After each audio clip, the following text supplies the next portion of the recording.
What's up, guys? Welcome to the line change. And before I bring on Bik, I want to give a quick shout out and thank you to my sponsor, Gassy Jack Art, maker of that fine artwork you see behind me.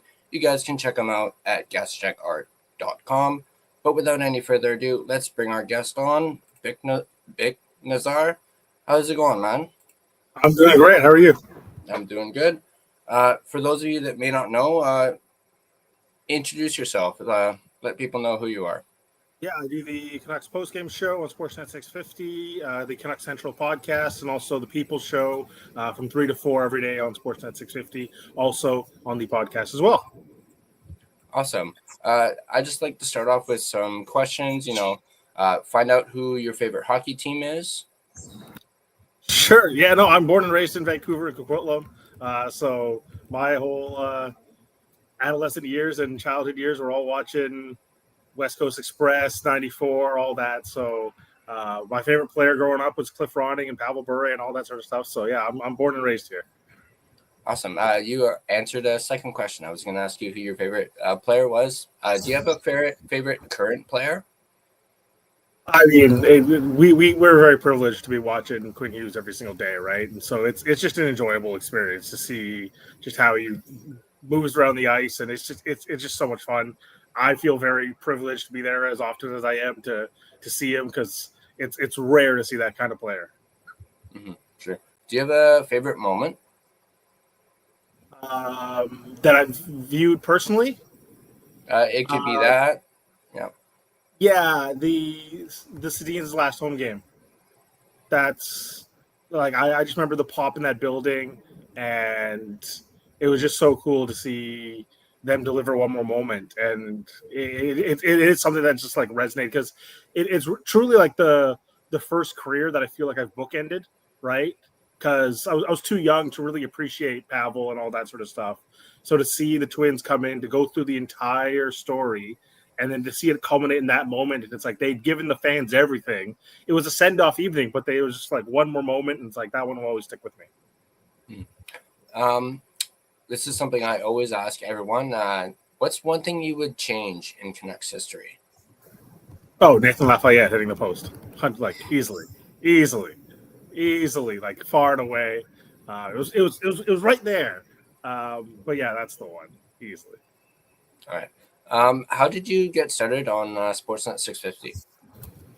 I'm very fortunate. I worked within Rogers. Obviously, I've got a huge passion for sports. And my first job was sports reporting in Grand Prairie, and then kind of bounced around in the radio FM industry. And then I was within Rogers. Sportsnet 650 starts, and I was an internal hire, and it was very, very fortunate and very, very blessed to be in that spot as I was, and just started as producing Sat show from 9 to noon, and I've kind of just grown from there. Awesome. Speaking of Sat, how did Canucks Central get started between you two? Yeah, I mean, Sat's been awesome at it and doing it for so long. He got put on the postgame show much earlier, and then just openings in the station and whatnot because of our industry. There's layoffs and opportunities, and the higher ups made a odd choice in choosing me, but nevertheless, I'm very thankful. And no, honestly, Sat and I've been working together since the station started since 2017. So we've been working closely together. So it was very fortunate opportunity for me, and it's been awesome. Awesome. Let's get into some Canucks questions. How have you thought of the off season and how it went? Yeah. It does seem like the trend I feel like I see from time to time from this new management group is they haven't really made like a catastrophic individual mistake through their entire tenure, but they haven't necessarily completed any of the goals either. So you're just kind of stuck in neutral sometimes, and it was very adamant that they were going to try to get a second line center. Like that was the message at the end of the season. So they didn't accomplish that. Now, I don't look at this and say, like, well, just because you didn't do that, it's an immediately an F, because they haven't really done anything poor either. It's the continue, like, keep your powder dry mantra that they've kind of had here. These lateral, micro positive moves, but you're still waiting for the thing that really pushes you over the edge. And they've been shown a willingness to do that in the past with Lindholm and whatnot. But if you're looking at, like, is it anything more than the status quo? It kind of is.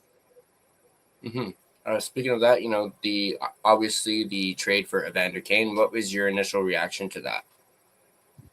They're a better team now. Like, they need goal scoring.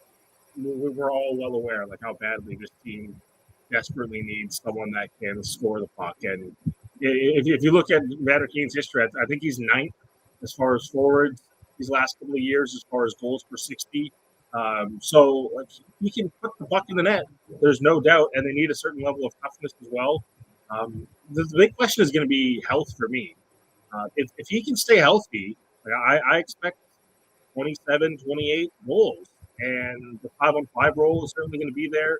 If he gets an opportunity with Elias Pettersson, I'd be really fascinated if that's a pairing that gets together. If it's Pettersson and DeBrusk and Kane, that to me just screams like there's tons of goals there.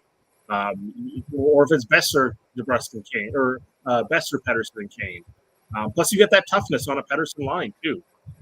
So I'd be looking at that as, like, obviously it's a big offseason acquisition. It's the thing that maybe moves the needle the most of their offseason acquisitions.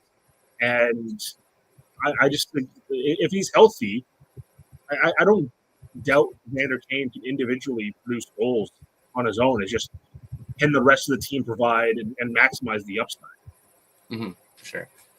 Your thoughts on Brock Besser re-signing with the Canucks? Obviously, people thought he was out the door pretty much, and then lo and behold, out of nowhere, he re-signs. Yeah, it's kind of a sweetheart deal as well, because I felt that he could have got closer to $60 million on the open market. But, in negotiations, if you get what you want, then you can be pretty happy. And I think the number would always come down to around $50 million for Brock. And ultimately, he gets that. And, yeah, it really went through the entire ringer of emotions for Canucks fans. And I think now, hopefully, the euphoria that we saw in our text inbox and people calling in on July 1 of, okay, he's back. Hopefully that gets reciprocated in the crowd, because, like, this guy, I think, to me, has taken a pay cut, or not a pay cut, but a discount of opportunity here. So he's chosen to be in Vancouver. He's shown that it means a great deal to him, obviously. And so you look at this deal now it's about pushing this thing forward. And is there another evolution to Brock Besser that he can continue to show? Or the beauty of this deal is it's not really a projection. He doesn't need to become anything more. If he stays what he is, then that's awesome. But this group has always talked about it. It's known. It's, can you outperform your contract? That's what pushes you towards winning in the Stanley Cup and getting better. If there's another part to Brock Besser and he takes a leadership role and evolves his game, like, it's a huge win for Vancouver. Mm-hmm, for sure. Yeah, definitely put me through the ringer. Actually, a few hours before he signed, I put out a little, like, goodbye video, and I was like, oh crap, I look like an idiot now. But yeah, I thought that was for sure something. Definitely, thought he was out the door. It was like, oh, I'll do a goodbye video. It's pretty much history, and then thanks, Brock. Let's see, what do I got here? Let's talk about Elias Pettersson, because that has been a hot topic for the last, year 18 or so? months? Yeah, 18 months, yeah. Obviously, we've heard, his offseason has gone well, at least according to some people. His skills coach, even Evander Kane himself has said that he looks different. He looks bulkier. Your thoughts on a Elias Pettersson bounce back? Yeah, right now it's all just words. We'll find out in 2 weeks. They'll do their fitness testing here in the next 10 days, and that'll be the first marker where we see it's like, okay, he's achieved certain marks that he set previously, right? I've never disputed the talent. Like, you don't, and I know Quinn Hughes said this just recently in the Ian McIntyre piece at Sportsnet.ca. I've echoed this a lot. You don't achieve the levels he's done without having a certain level of dedication. Like, you go through the list of guys that have put up 100 points as a center. it's all Selke winners, it's all Conn Smythe winners, it's all Stanley Cup winners, it's all Stanley Cup finalists, it's all Hart Trophy winners. Like almost to a man. There's I think maybe one or two guys that aren't, but it's very, very difficult to not achieve greatness when you get to that level. And to see what's happened over these last 18 months is so bizarre. If it's an age thing and he's 36, we're like, all right, well, the talent's starting to slip. So I've never disputed the talent. It's just, can you get back to the stage where you're executing at the highest level of your ability? And that for me just like comes down to preparation. And so last summer we heard like whispers. So it's like, oh, it wasn't going so well. Then obviously you see what happens at the start of the season, and there was no like confirmation or outward like, oh, this guy's a beast in training camp. And obviously what the last season was last season was. So if he comes into the season and we see in the next 10 days here, training camp, and the reports start coming out and the team's putting out that like, hey, this guy came into camp in the best shape of his life or something close to it or something what we've seen in the past, then the point production and the overall ability will just come screaming back. But it all comes down to preparation for me. And so, yeah, the initial whispers or the initial talk from Evander Kane, the skills coach, and all these things are nice. But like, how is it viewed from the team's eyes? And you got to hit certain athletic markers. And I think we're going to find that out here pretty soon. Mm-hmm. Your thoughts on Adam Foote and his first year coaching for starters in the NHL and for the Vancouver Canucks. What was your reaction to Rick Tocchet leaving and then Adam Foote coming in? Well, Rick Tocchet, again, it was so bizarre. Like when you have the option and all that sort of stuff, but you don't want people here that are half committed. And that seemed like it was going to be the scenario. And it felt when you look back over the course of the season, right? Like it's odd that a Jack Adams Trophy winning coach in the final year of his deal wouldn't sign a contract or didn't sign a contract, right? Like your leverage would be at its highest. Sign a deal to secure your long-term future. And then you just kind of go through the course of the season, and obviously the exhaustion and frustrations of all the drama pile on top. But it felt like there were markers of why Rick Tocchet might not be on solid footing and kind of had an eye out the door. And then ultimately ends up in Philadelphia. And part of it can be for other reasons too, for non-hockey reasons as well.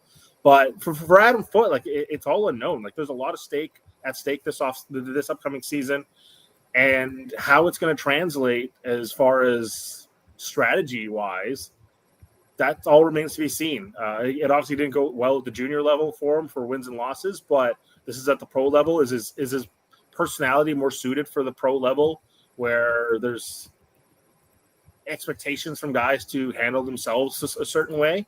But like I feel like we're going to learn a lot in the early 15, 20 games of who he is as a coach to handle wins and losses. But as far as like being a communicator, it's been all positive for what he's able to do in that way. You listen to him speak, and you just hear ideas from what he's spoken about as well. And just people you talk to within the organization, like they're all like pumped up that they have someone that can get buy-in from these players and communicate in the way he does, and holds people accountable. The people I talk to is very much like he's going to hold people accountable. Whether that translates to the players holding them each other accountable as well remains to be seen. But he has his methods, and that remains to be seen of how effective it'll turn out to be. Mm-hmm. We briefly touched on it with Kane, but your thoughts on line combinations? Might be a little too soon, but you mentioned Kane playing with Petey. I for one think that's a real possibility. Even Kane himself spoke about it. And your thoughts on like potential like line combos for this? I want to be clear. This is just me talking. This is not like we'll see what happens at the start of training camp on the 18th here. I'm sure Adam Foote and the coaching staff got their own ideas, but for me, like I think you get a size profile with Elias Pettersson. That's a fantastic outcome. If you can put Kane, Pettersson, DeBrusk together, that to me is an exciting trio. And the thing with DeBrusk too, I think there's a forechecking ability there. I just don't know if he's going to be the lead guy, and so you throw Evander Kane with there, a little bit more speed, and then maybe that gives Jake DeBrusk a bit more onus, right? Of like, oh, here's this guy who's doing more of the physical work, and now I can get on it too, and we see a better forechecking ability there because I think he's got the speed to do it, but sometimes the overall mental or physical engagement to close down isn't always there. But the thing I was so impressed with DeBrusk, like it was a very, very poor season from Elias Pettersson, and Jake DeBrusk, like independently, was able to score a lot of goals. And so I want to see that pairing continue to grow. And I know Brock Besser is the main guy, and he's been here the longest, and maybe there's a Pettersson situation there. The thing is, like, they haven't played well together, which seems like now for 5 seasons. So I'm trying to avoid that as much as possible. So if it ends up being Hedel, Besser, Garland, and I know that's right-handers and all that there, I'd rather just chance that and see if that goes together. And then you're talking about Bluger, Hoglander, Sherwood. To me, might be a little bit smaller of a line, but you're kind of running out of bodies all of a sudden here. And then Carlson, Ratu, Drew O'Connor, kind of to round it out. Mm-hmm. Is there a certain game on the schedule that you're most looking forward to? Oh, I mean, it's an easy answer, right? It's JT Miller coming back to town. That's far and away the easiest. Mm-hmm. Yeah, that's the one for me. I'm actually going to that game. Really. Oh, there you go. Stoked for that. Yeah. And I'll for sure start. I'm really curious in the overall fan reaction in that one, because I think it'll be very supportive. But once the puck drops, how it plays out will be very, very interesting to see. And yeah, we got what? Because I think it's October 26th, October 28th, something like that. Yeah, so we'll see what develops over the course of the first month of the season, and if any words are traded or whatsoever. But no, it's going to be such an event that game. Mm-hmm. Yeah, for sure. And if I'm not the one to start it, I'm sure a JT Miller chant will get started. If not, I'll try and get it started. There you go. And actually, I had Quads on the podcast yesterday, and he mentioned he's looking forward to JT talking to the media for the first time since the trade. Like the Vancouver media, for sure. That'll be interesting. We spoke a little bit about training camp. What are you most looking forward to at training camp? The young guys. Because I think so much is settled. Like, obviously, there's going to be line combinations, all that sort of stuff. But if there's a huge growth from, like, Jonathan Lekkerimäki or Tom Willander, and they break the wall down and say, hey, the development path is cool, but I'm ready for more. And, from where it left off, I felt like Lekkerimäki could probably use 30 more games in the AHL and see where he is by January and get that call up. Willander probably makes the most sense to go on that DPD plan and come up by February and start to integrate yourself in. But if they come in and they say, you know what, we're ready. Like, I'm ready for more minutes than P.O. Joseph or Victor Mancini, or I can challenge Tyler Myers for minutes. Like, what a win for Vancouver, because there's still a couple of holes in this group, but if they get filled in with internal solutions, with high upside internal solutions, first round picks, then that pushes the floor up a little bit.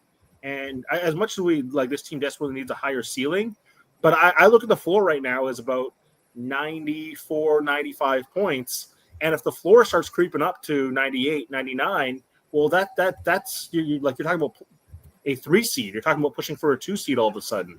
So if those guys come in and they show that they're ready right away, that's a huge win for the Canucks. Sure. Obviously, there's been a lot of talk about the new CBA the last few days. Do you think the new CBA gives us an advantage at signing Quinn Hughes? Yes, in theory. But the thing is, all the power resides in Quinn Hughes. It's the same thing that's happening in the Oilers with Connor McDavid. If Connor McDavid says he wants to sign a 1-year deal, the Oilers are going to give him a 1-year deal. That's just if he's willing to put pen to paper, you just say okay and sign away. If Quinn Hughes comes to you and say I'm signing a 3-year deal, well, the Canucks aren't in a position to say no, and the advantage of having that hammer of the 8-year contract is kind of mitigated. So, in theory, they have a huge edge because you can offer them essentially $30+ million. But if the scenario develops where he prioritizes his freedom and wants flexibility and says 3 years is kind of all I'm willing to do right now and we'll reevaluate, the advantage is kind of mitigated. Mm-hmm. Speaking of the CBA, what are your thoughts on the new CBA? You know, like the additional 2 games for the season starting in September next year. General thoughts on that? Well, the season starting September is a big win, and remains to be seen the rollout if we're able to finish in time in earlier June rather than late June. So, with Olympics and World Cup years, does that get pushed back and whatnot? So I got a bit of a concern of how lengthy it is. Yeah, I mean, 84 games, it's not foreign to the NHL, but it's a lot of mileage. And owners are going to want more money, and that's just kind of the state of it. I'm not sure if I'm a fan of 84 games. If anything, we probably need less games, but that's like the genie's never going back in the bottle in that regards. Yeah, like I haven't sunk my teeth into the entire document as I have in the past back in 2013 and really sharpening up on it. But the fact that there's labor peace to me is already the big win. And we've been through enough lockouts over the course of 20 years, 30 years of recent NHL hockey. So really, like that's a big win for the game on its own. Mm-hmm. Let's see here. Let's see if I have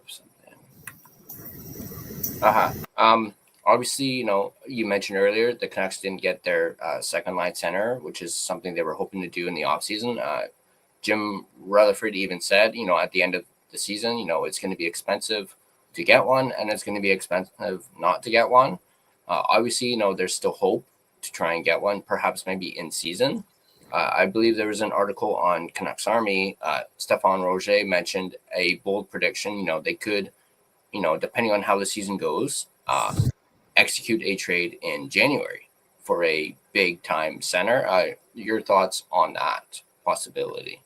Well, yeah, I think it goes in concert with like the coaching decision as well, right? They've clearly prioritized continuity because they believe they've got like a certain level of defensive infrastructure that can get them wins.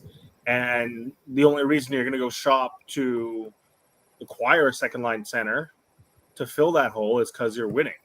So if you don't get your guy in June, July, August, yeah, you got to change the calculus of what's possible here. And so you look at this, and the goal right now seems like it's very aligned to how do we delay the decision long enough to put ourselves in a position to get this. And so if they're able to win enough games to be in the playoff picture come January, yeah, you have to start being aggressive, because if you can bring in a guy who also I think the range of acquisition could really vary too. Do you just do a high profile rental and get someone that's just going to be in and out here, or do you get someone with a long-term staying power and make it part of the project we use to say hey, we're always committed to winning. This is the reason why you should stay here. So there's benefits to both ways here. But I think the thing that makes the most sense is someone kind of in that 28, maybe 29's pushing it to younger to somewhere between 25 to 29 and say, we got a guy that we're going to be keeping here for a while. And now we solved this problem. This is the place you want to be in. If it's a 3-year deal, it's a 3-year deal. But so many of the decisions feel like they're aligned to that idea that can we just win enough to prove that we're ready to take the step come January. Mm-hmm. And speaking of winning, we haven't talked about Thatcher Demko yet. Your thoughts on, it's been relatively quiet on the Demko front during this offseason. He hasn't made himself available for media, which is a little, I don't want to say concerning, but it's odd, that he hasn't, been said anything. Your thoughts on Demko and if hopefully he can be healthy for this upcoming season? Yeah, the media thing is odd. Again, he'll be meeting with media here fairly shortly in the next couple of days. But again, for me, the goalie tandem, Lankinen on top of it, it's you've invested all the money into it. Now I know the contract doesn't kick in until next year, but at some point, the goaltending is going to have to be a primary reason that this team is winning, because the money is a reflection of how the wins are supposed to be distributed. That's why there's so much consternation about Elias Pettersson, right? Like 11.6 is supposed to provide X amount of wins, and when you don't do it, there's a lot of scrutiny, a lot of pressure. Well, $13 million in goal is going to require a very, very high standard of goaltending. It also gives you an opportunity at 2 points every single night, which is fantastic. But I like the contract. Kind of gives everybody enough flexibility and outs through it, and it's not super long term. So I'm actually kind of fascinated why Thatcher Demko wanted to sign the deal right now, given where his state was. Like if he has another big year, like he could sign at a huge Swayman level contract. So, like in a way, both sides just kind of made the best of an odd situation, and we'll see how it grows from there. Mm-hmm. Speaking of Demko, obviously there was a lot of talk about him being snubbed for the Olympic U.S. team. Your brief thoughts on that? Do you consider it a snubbing? Yeah, I mean, me personally, like I think he's just as good as Connor Hellebuck, but like there's not enough evidence right now. Like it's the unfortunate thing that the injuries have kind of taken their toll. And these things aren't just done on just pure talent, because otherwise, like the young guys, like your Bedards and Celebrinis, would be on the Four Nation roster, right? They have oodles of talent, but you need a backlog of evidence, and like he just needs a run of long stretch of games to prove that, like, hey, for 4 months I'm healthy, I'm the guy, I can do this. And until like we see that, because we haven't seen that for some time. Until he can prove that, I don't think it's a snub. Mm-hmm, for sure. What about Brock Besser? No, not really. Like he's a solid winger. I don't even know if I put him in like top 20 wingers in the league right now. Like right-handed wingers right now. So I don't look at that and say like he's been hard done by.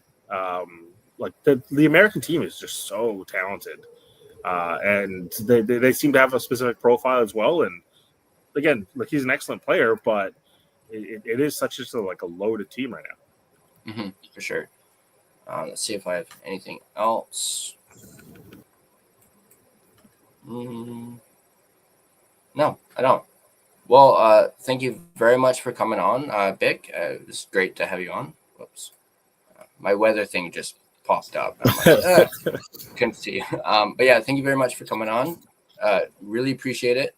It was great to talk to you. Hopefully we can get you back on the show again, perhaps maybe during the season or maybe during the off season. For everyone, be sure to check out Bik and Satiar Shah on Canucks Central after every game. Actually, no. Wait, do we have some comments? Yeah, we do. But anyway, we're out of time. But yeah, once again, thank you very much for coming on. Check them out. The People's Show on Sportsnet 650. Thanks again, Bik. But all right, guys, that was Bik Nizzar from Sportsnet 650. Hope you guys enjoyed this. As always, if you guys like this video, be sure to hit that like button. If you want to stay up to date on all your Vancouver Canucks content, be sure to smash that subscribe button and turn on your notifications so you don't miss a single video. You can find us on social media, as you can see there. Feel free to give us a follow on all of our social media platforms. And if you prefer a audio version of this podcast, you can find us on both Spotify and Apple Podcasts. Feel free to give us a follow on Spotify, as well as rate and review us. It is, of course, greatly appreciated. But that's going to do it for me. As always, let's go Canucks, and I'll see you guys in the next video.